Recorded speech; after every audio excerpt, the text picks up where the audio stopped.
Olá pessoal, no nosso bate-papo de hoje nós vamos falar sobre o valor financeiro dos dois presidentes da nossa Casa Legislativa, tanto do Senado quanto da Câmara dos Deputados. São valores astronômicos e se a gente pensasse que toda essa grana fosse colocada no investimento do nosso país, principalmente naqueles que proporcionam ajuda, como por exemplo a saúde, né, eu acredito que esse dinheiro seria muito melhor empregado. Mas antes eu gostaria de pedir a vocês que curtam o vídeo, né, se inscrevam no canal. Eu perdi um problema que teve na rede, eu perdi todos os meus seguidores e agora estão voltando pouco a pouco. E eu gostaria de pedir a vocês que dessem essa força para o canal. Mas vamos lá. A importância de escolhermos representantes para as casas legislativas é muito grande. Na maioria das vezes a gente escolhe os nossos candidatos porque alguma conveniência, né, alguma coisa pode estar, ele vai fazer pela minha comunidade, vai asfaltar uma rua, vai colocar um equipamento de ginástica numa praça, vai trocar a iluminação pública, ou seja, alguma coisa desse tipo que vai fazer com que a gente dê o nosso voto, né, que a gente passe para ele essa responsabilidade de nos representar nas câmaras legislativas. Só que a maioria dessas obras já são obras, tá, que são incluídas no calendário das prefeituras. Ou seja, a prefeitura vai lá, faz essa obra e o nosso camarada coloca uma faixa na rua dizendo que a comunidade agradece por ele ter feito determinada coisa, um asfaltamento, um tapa-buraco. Ou seja, coisas que infelizmente não vão representar crescimento para o nosso país. Porque tudo isso já estava programado. O que a gente precisa ter consciência é que a gente precisa colocar gente lá com pensamentos republicanos, ou seja, pessoas que vão pensar no bem geral, tá? E no bem para o país. E os números são realmente aterrorizantes, né? Quando a gente vê o valor que custa, por exemplo, o senhor Davi Alcolumbre, né, presidente do Senado, são 8,2 milhões por ano.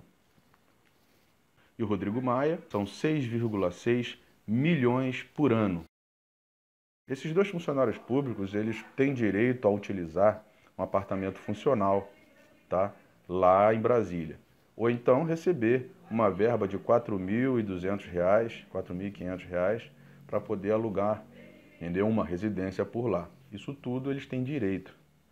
Porém, claro, como presidente da casa, nada como ostentar, né, uma vida numa casa muito mais confortável, com vários empregados, né? Inclusive empregados com salários muito acima da média, tá? Pessoas que trabalham nos serviços gerais da casa, salário de 2.500 para cima.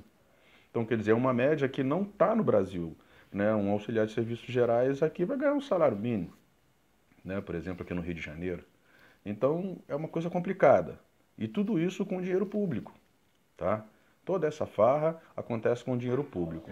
Nós temos lá o presidente do Senado, o senhor Davi Alcolumbre, sentado em cima de processo de pedido de impeachment, né, que não são colocados em pauta. O senhor Rodrigo Maia, toda vez que o governo desagrada ele e o seu grupinho fisiológico, né, dentro da Câmara, ele simplesmente pauta lá para projetos bomba para poder ferrar com o governo. Normalmente projetos que vão onerar, né, a folha do governo federal. Ou seja, a gente paga um custo alto para funcionários públicos que vão onerar a sociedade. Aí a única forma que eles conseguem ver de repor essa grana que sai, tá, é criando mais impostos. Com isso, a reforma tributária, por exemplo, que está lá para poder ser votada, né, com certeza vai ser mexida pela Casa Legislativa e eles vão colocar lá aquilo que eles querem, não aquilo que o governo federal enviou para a Câmara. Então, quando a gente dá o nosso voto para um servidor desse ir lá nos representar, a gente precisa pensar muito bem com relação a isso, tá? A colocação do Davi Alcolumbre, por exemplo, na presidência do Senado, foi para evitar que o Renan Calheiros assumisse novamente a presidência da casa. E Renan Calheiros dispensa comentários, né? Todo mundo sabe a vida desse senhor, né? Como esse senhor é liso na justiça. Porque não é só o dinheiro, por exemplo, que está em jogo quando o cara ganha uma eleição para uma presidência de uma casa como essa. O poder é muito grande.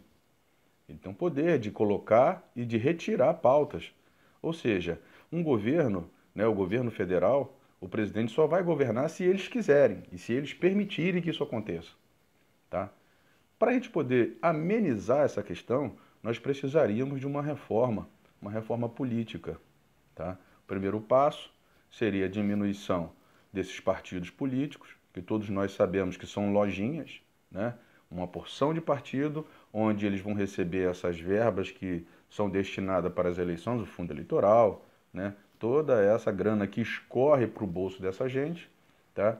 E que, no fim das contas, não há necessidade. O próprio presidente da República foi eleito, né, usando a internet. Um custo da campanha do presidente Jair Bolsonaro foi ínfimo em relação aos custos dos candidatos anteriores, das eleições anteriores. Então, a diminuição desses partidos seria já um bom começo, porque diminuiria, tá entendendo? Essa questão do toma lá da cá, do presidente da República ter que se submeter, tá entendendo? A um monte de partidos para poder dar a eles as benesses que eles querem para poder votarem a favor do presidente, né? Esse seria um bom início. Depois, a diminuição das regalias. É interessante como um senador, um deputado, né, por exemplo, o presidente da Câmara, os presidentes, não pagam viagens, viajam para cima e para baixo através do dinheiro público, utilizando o dinheiro público. Alguns viajam pela FAB e outros, quando pagam as suas passagens, são reembolsados. Ou seja, toda a grana que esses caras consomem não é revertida em nada positivo para a sociedade. Então, se faz necessário que seja tomada a iniciativa de se votar uma reforma política. Se você falar em reforma política no Congresso, eles vão rir da tua cara. Porque não faz parte, não está na ideia deles perderem todas essas benesses e esses poderes que estão em suas mãos. Então, cabe a nós, eu, você, tá? No momento em de escolher o nosso candidato, escolher aquela pessoa que você sabe que tem ideias realmente republicanas, pessoas que estão pensando no desenvolvimento do país.